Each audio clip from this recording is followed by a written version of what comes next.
আমার নাম স্নেহা। বয়সটা ছিল 17-র কোঠায়।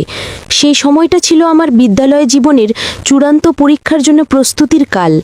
পড়াশোনার ক্ষেত্রে আমার বরাবরই গভীর মনোযোগ ছিল।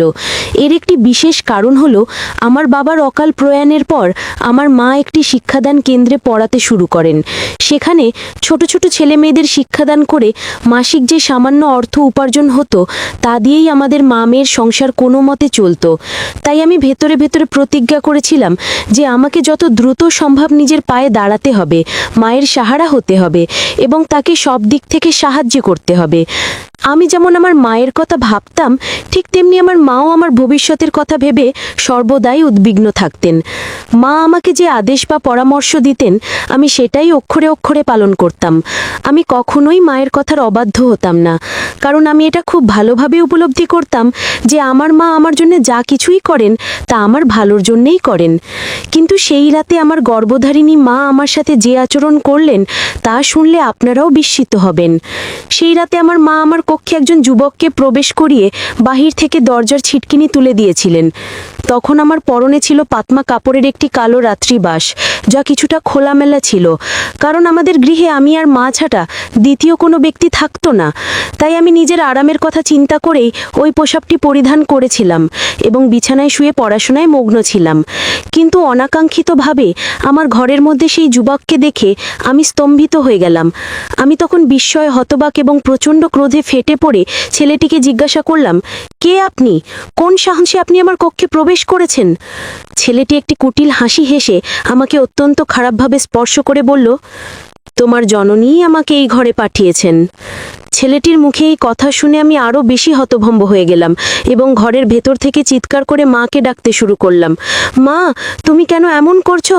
কেন তুমি আমার সম্ভ্রম, আমার জীবনটা এইভাবে নষ্ট করতে চাইছো? মা তখন দরজার ওপার থেকে প্রত্যুত্তর দিলেন, আমি যা করছি তোর মঙ্গলের জন্যই করছি। এরপর ওই ছেলেটি মায়ের কথা মতোই আমার সাথে অন্যায় কাজ করতে শুরু করে। আমার অমতে সে আমার সমস্ত প্রতিরোধ ভেঙে দেয়। ছেলেটা জোরপূর্বক আমার পরনের পোশাকটি ছিন্ন করে ফেলে। তারপর সে আমার সাথে নিজের ইচ্ছে মতো অন্যায় করে। সেই রাতে আমার মা কেন আমার সাথে এমন নির্মম আচরণ করেছিলেন সেটা আপনারা এই কাহিনীর মাধ্যমেই জানতে পারবেন।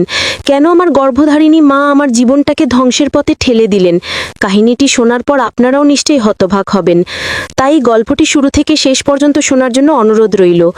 একজন মা হয়ে তিনি কিভাবে আমার সাথে এই ধরনের ন্যাক্কারজনক ও জঘন্য কাজ করতে পারলেন তা ভেবে আমি আজও শিহরিত হই।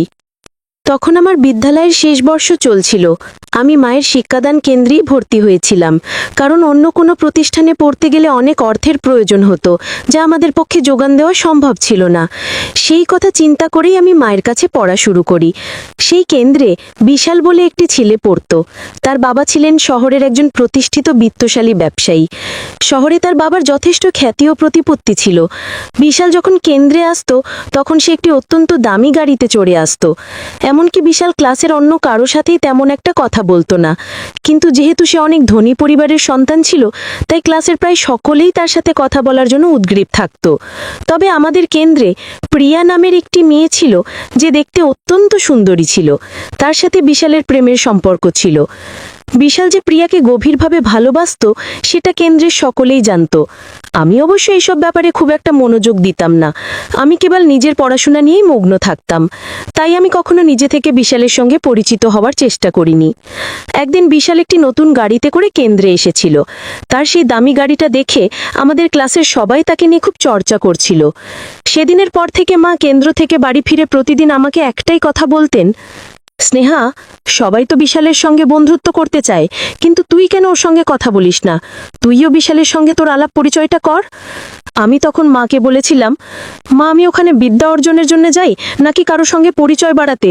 আমার ওসবে কোনো আগ্রহ নেই। মা তখন আমার কাছে এসে আমার কাঁধে হাত রেখে বললেন, স্নেহা, তুই এখন বড় হচ্ছিস, তোর ভবিষ্যতের কথা ভাবার দায়িত্ব আমার। আমি তোর মঙ্গল কামনা করি। তাই বলছি, যেভাবেই হোক না কেন তোকে বিশালের সঙ্গে পরিচিতি বাড়াতেই হবে। তোকে ওর কাছাকাছি যেতে হবে, ওর পছন্দের পোশাক পরে যেতে হবে। আমি তখন অবাক হয়ে মাকে বললাম, মা, তুমি এসব কি বলছো? আমি তো তোমার কথার কোনো অর্থই খুঁজে পাচ্ছি না। আমি কেন এসব করতে যাব? মা তখন আমার হাতটা ধরে বললেন, স্নেহা, তুই যখন আমার কথা বুঝতে পারছিস না তাহলে সহজভাবেই বলছি।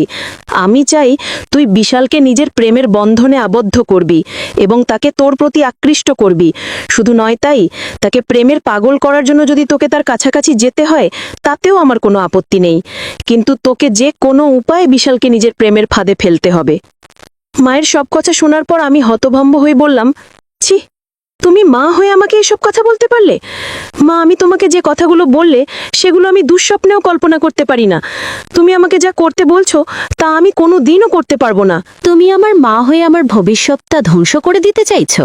আমার মা তখন খুব উত্তেজিত হয়ে আমার কাঁধ ধরে ঝাঁকিয়ে বললেন, আমি তোর ভালো চাই বলেই এই কথাগুলো বলছি। তোর বাবার মৃত্যুর পর থেকে আমি এই শিক্ষা কেন্দ্রটা চালাচ্ছি, আর এখান থেকে যা আয় হয় তা দিয়ে আমাদের সংসারটা কোনো মতে চলে। তাই আমি চাই না যে ভবিষ্যতে আমার মেয়ের কোনো কষ্ট হোক বা আমার মেয়েকে সামান্য কিছু টাকার জন্য মাসের পর মাস অপেক্ষা করতে হোক। তাই আমি চাই তোর বিয়ে যেন কোনো ধনী পরিবারে হয়, তোকে যেন কাজ করে নিজের সংসার চালাতে না হয়। আর বিশাল অনেক ধনী পরিবারের ছেলে, সে তার বাবার একমাত্র সন্তান। বিশালের বাবার যা কোটি কোটি টাকা সম্পত্তি আছে তার সব কিছুই বিশাল পাবে।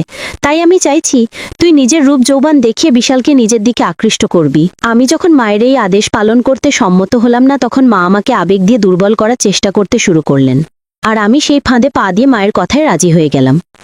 জননীর অশ্রুসিক্ত মুখ দেখে আমার হৃদয় বিগলিত হয়ে গিয়েছিল। তারপর আমি মাকে বললাম, মা, বিশালের তো প্রেমিকা আছে, সে তো প্রিয়াকে ভালোবাসে। মা তখন আমাকে বললেন, তাতে কি হয়েছে? তুই নিজের প্রচেষ্টা চালিয়ে যা, তাহলে দেখবি একদিন বিশাল তোকেই নিজের জীবন সঙ্গিনী হিসেবে বেছে নেবে এবং তোর বিয়ে বিশালের সঙ্গেই হবে। আমি তো কিছুই বুঝতে পারছিলাম না যে আমার মা আসলে কি চাইছেন। আমি শুধু মায়ের মুখে হাসি দেখতে চেয়েছিলাম, তাই মা যা বলছিলেন আমি সেটাই করতে রাজি হয়েছিলাম। তারপর মায়ের কথা মতো আমি বিশালের সঙ্গে বন্ধুত্ব করি। বিশালের সঙ্গে বন্ধুত্ব হওয়ার 5 দিনের মাথায় আমি আর বিশাল নিজের চোখে দেখলাম যে প্রিয়া আমাদের ক্লাসেরই আরেকটা ছেলে, যার নাম রাহুল, তার সাথে ঘনিষ্ঠভাবে সময় কাটাচ্ছে এবং রাহুল প্রিয়াকে আলিঙ্গন করে চুম্বন করছিল। এই দৃশ্যটা দেখার পর আমি ও বিশাল দুজনেই খুব হতভাগ হয়েছিলাম, কারণ প্রিয়া কিভাবে বিশালকে এভাবে প্রতারণা করতে পারল? বিশাল তো প্রিয়াকে সত্যিই অনেক ভালোবাসতো। ওই দৃশ্যটা দেখার পর বিশাল প্রচণ্ড ক্রোধে প্রিয়ার হাত ধরে তার গালে একটি চড় বসিয়ে দিল এবং বলল, প্রিয়া, তুমি আমাকে এভাবে ঠকাতে পারলে? আমি তোমাকে কতটা ভালোবাসতাম, আর তুমি কিনা আমার আড়ালে রাহুলের সঙ্গেও সম্পর্ক রেখেছ। ছি! প্রিয়া তখন কাঁদে কাঁদে বিশালের হাত ধরে বলল, বিশাল, তুমি আমাকে ভুল বুঝছো, আমি কিছুই করিনি। এখানে তো রাহুলই আমাকে ডেকে নিয়ে এসেছিল, তারপর তোমাকে দেখতে পেয়েই হঠাৎ করে আমাকে জড়িয়ে ধরে নোংরামি করতে শুরু করে। বিশ্বাস করো, আমি কিছুই করিনি, আমি নির্দোষ। বিশাল তখন প্রিয়াকে বলল, আমি নিজের চোখে সবকিছু দেখেছি, এরপরেও আমি কিভাবে তোমার কথা বিশ্বাস করতে পারি? তাই আজকের পর থেকে তোমার সঙ্গে আমার আর কোনো সম্পর্ক নেই। এই বলে বিশাল খুব রেগে সেখান থেকে চলে গেল। আমি তখন বিশালের কষ্ট দেখে প্রিয়াকে বললাম, তুই কিভাবে পারলি বিশালকে এইভাবে প্রতারণা করতে? ছি! সেদিনের পর থেকে বিশাল ক্লাসে আমার পাশে এসে বসতো, আর সেদিন থেকেই বিশালের সঙ্গে আমার বন্ধুত্ব ধীরে ধীরে গভীর হতে শুরু করে এবং আমরা দুজন দুজনকে পছন্দ করতেও শুরু করি। তারপর যখন আমরা ভালোবাসার সম্পর্কে জড়িয়ে পড়ি, তখন প্রিয়া একদিন আমাকে বলেছিল, আমার ভালোবাসার মানুষটিকে আমার থেকে ছিনিয়ে নিয়ে তুই খুব অন্যায় করেছিস। খুব আনন্দ হচ্ছে, তাই না, আমার প্রেমিকের সাথে সময় কাটাতে? সেদিন আমি জানি না কেন প্রিয়াকে কোনো উত্তর দিতে পারিনি। তার কথা শুনে এক মুহূর্তের জন্য আমার মনে হয়েছিল, আমি কি সত্যি অন্যের প্রেমিককে ছিনিয়ে নিয়েছি? এরপর আমরা দুজন যখন একে অপরের সঙ্গে সময় কাটাতে শুরু করি, তখন আমাদের দুজনের ভালোবাসার সম্পর্ক দেখে আমার মা খুব খুশি ছিলেন এবং আমি নিজেও ভাবতে পারিনি যে আমি বিশালকে এতটা ভালোবেসে ফেলব। ধীরে ধীরে আমার পড়াশোনার প্রতি মনোযোগ কমতে থাকে। আমি তখন পুরোপুরিভাবে প্রেমের জগতে ডুবে গিয়েছিলাম। আমি যখন ভালোবাসায় সম্পূর্ণ মগ্ন, তখন আমার মা একদিন আমাকে বললেন, স্নেহা, তুই বিশালকে আমাদের বাড়িতে ডাকবি এবং ওর সঙ্গে ঘনিষ্ঠ হবি। এমন কিছু করবি যাতে ও তোকে বিয়ে করতে বাধ্য হয়। মায়ের মুখ থেকে এই ধরনের কথা শুনে আমি ভীষণ অবাক হয়েছিলাম এবং বলেছিলাম, তুমি আমার নিজের মা তো? আমার তো সন্দেহ হচ্ছে। মা, তুমি কিভাবে আমাকে এসব কথা বলতে পারলে? ছি, আমার ভাবতেও ঘৃণা হচ্ছে। মা, তুমি এসব করে কি আমার জীবনটাকে নষ্ট করে দিতে চাও? আমি এসব নোংরামি করতে পারবো না। আমার মুখ থেকে না শোনার সাথে সাথে মা আমার গালে একটা থাপ্পড় মেরে বললেন, আমি তোর মা, তাই আমি তোর ভালোটাই চাই। একই কথার কতবার বলবো যে বিশাল অনেক ধনী পরিবার থেকে এসেছে? তাই যেভাবেই হোক আমি তোর বিয়ে বিশালের সঙ্গেই দিতে চাই। আর বিশালের থেকে ভালো ছেলে আর পাওয়া যাবে না। বিশালের সঙ্গে তুই অনেক সুখে থাকবি। আর এই কারণে আমি এসব করতে বলছি। আর আমি যা বলছি তোকে সেটাই করতে হবে, নইলে তুই আমার মরা মুখ দেখবি। এ কথা বলে মা রেগে ঘরের ভেতরে চলে গেলেন। মায়ের কথা শুনে আমি অনেক কেঁদেছিলাম এবং নিজেকে প্রশ্ন করছিলাম যে আমার সাথে এসব কি হচ্ছে আর কেন হচ্ছে। আমার মা অর্থের লোভে কিভাবে এতটা নিচে নামতে পারেন। তারপর মায়ের কথা মতোই সেদিন আমি ফোন করে বিশালকে নিজের বাড়িতে ডেকেছিলাম। আর বিশালের আসার আগেই আমার মা বাড়ি থেকে বাইরে চলে গিয়েছিলেন। মায়ের কথা মতো বিশালের আসার আগেই আমি একটা রক্তিম রঙের আকর্ষণীয় রাত্রিবাস পরে খুব সুন্দর করে সেজেগুজে তৈরি হয়েছিলাম, যাতে বিশাল আমাকে দেখা মাত্রই উত্তেজিত হয়ে পড়ে। আর বিশাল যখন আমাদের বাড়িতে আসে তখন সে আমাকে লাল পোশাকে দেখা মাত্রই আমার দিকে আকৃষ্ট হয়। তারপর সে তার ভালোবাসা ও স্নিগ্ধ ভাব দিয়ে আমাকে সম্ভোগিত করতে শুরু করে। কিন্তু আমি স্বপ্নেও ভাবতে পারিনি যে আমার মা হীনতার সমস্ত পর্যায় অতিক্রম করবেন, যেটা শুনলে আপনাদেরও পায়ের নিচের জমিন দুলে উঠবে। কারণ আমার মা গোপনে আমাদের একান্ত ব্যক্তিগত মুহূর্তগুলো ক্যামেরাবন্দি করেছিলেন, যেটা শোনার পর আমার পায়ের তলা থেকে যেন মাটিটাই সরে গিয়েছিল। তিনি আমার মা হয়ে কিভাবে পারলেন এত জঘন্য একটা কাজ করতে? এটা তো আমি অনেক পরে জানতে পেরেছিলাম যে আমার মা আমাদের ভিডিও তৈরি করেছেন। এরপর মায়ের কথা মতো আমি যখন আরেকদিন বিশালকে আমার বাড়িতে ডেকেছিলাম সময় কাটানোর জন্য, তখন বিশাল আমাদের বাড়িতে আসে এবং সে আসার পরই আমার সঙ্গে খুনসুটি শুরু করে দেয়। সে আমাকে জড়িয়ে ধরে আদর করতে যাবে, ঠিক সেই মুহূর্তে আমার মা ঘরের ভেতরে ঢুকে পড়েন এবং সব কিছু জানা সত্ত্বেও বিশালের সামনে অভিনয় করতে শুরু করেন। মা অনেক জোরে চিৎকার করে বললেন, বিশাল, এসব কি হচ্ছে? তোমার সাহস কি করে হলো আমার বাড়িতে এসে আমার মেয়ের সঙ্গে এসব করার? আমি তখন চুপচাপ দাঁড়িয়ে মায়ের মুখের দিকে তাকিয়েছিলাম। আমি তো বুঝতে পারছিলাম যে মা এসব নাটক করছেন। বিশাল তখন আমার মাকে বলল, ম্যাম, আমি স্নেহাকে অনেক ভালোবাসি। আমার মা তখন নাটক করে চোখে জল এনে বললেন, তোমাদের ভালোবাসা আমি মেনে নিতে রাজি আছি, কিন্তু তোমার বাবা মা কি তোমাদের এই ভালোবাসাটা মেনে নেবেন? তুমি যদি আমার মেয়েকে বিয়ে না করো তাহলে তো আমার মেয়ের জীবনটাই নষ্ট হয়ে যাবে। আমার মায়ের কান্না দেখে বিশাল আমার হাতটা শক্ত করে ধরে বলল, ম্যাম, আমি কথা দিচ্ছি যে আমি স্নেহাকেই বিয়ে করব। স্নেহাকে ছাড়া আমি অন্য কাউকে বিয়ে করব না। আমার মা তখন বিশালকে বললেন, ঠিক আছে, তুমি যদি সত্যিই আমার মেয়েকে বিয়ে করতে চাও তাহলে কালকেই আমি তোমার বাবার কাছে গিয়ে তোমাদের বিয়ের ব্যাপারে কথা বলবো। পরের দিন সকালে আমার মা বিশালের সঙ্গে তার বাবার অফিসে গিয়েছিলেন আমাদের বিয়ের ব্যাপারে কথা বলতে। সেখানে গিয়ে আমার মা যখন বিশালের বাবাকে আমার আর বিশালের বিয়ের কথা বলেন, তখন বিশালের বাবা অবাক হয়ে আমার মাকে বলেছিলেন, আপনি একজন শিক্ষিকা, ছেলেমেয়েদের সঠিক পথে চালনা বড়াই আপনার কাজ, আপনি সেটা না করে উল্টে তাদের আরও নষ্ট করছেন। এখন তাদের পড়াশোনা করার বয়স, বিয়ে করার বয়স নয়। আর তাছাড়া আমার ছেলের বিয়ে আমি কোনো ধনী পরিবারেই দেব। আপনার মেয়ের সাথে আমি কোনোদিনই আমার ছেলের বিয়ে দিতে পারবো না। সমাজে আমাদের একটি সম্মান ও অবস্থান রয়েছে, সেটা আমি নষ্ট করতে পারবো না। তাই কোনোদিনই আপনার মেয়েকে আমি আমার বাড়ির বউ করতে পারবো না। এই কথা শোনার পর আমার মা বিশালের বাবাকে বললেন, আপনার ছেলে আমার মেয়ের সাথে সম্পর্ক তৈরি করেছে। আপনার ছেলে যদি আমার মেয়েকে বিয়ে না করে তাহলে তো আমার মেয়ের জীবনটা নষ্ট হয়ে যাবে। তাই আপনাকে বিশালের সঙ্গে আমার মেয়ের বিয়ে দিতেই হবে, না হলে কিন্তু আমি নিজের সীমা ছাড়িয়ে যাব।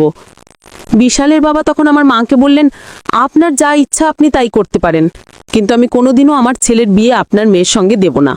তাই আপনি এখান থেকে যেতে পারেন। সেদিন যখন আমার মা খুব রেগে বাড়ি ফিরে এলেন, তখনই আমি মাকে দেখে বুঝতে পেরেছিলাম যে বিশালের বাবা নিশ্চয়ই আমাদের সম্পর্কটা মেনে নেননি।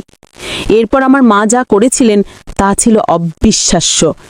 একজন মা হয়ে তিনি কিভাবে এটা করতে পারলেন? শুধুমাত্র টাকার লোভে? আমার মা ভাবতেন টাকা থাকলেই সব কিছু পাওয়া যায়।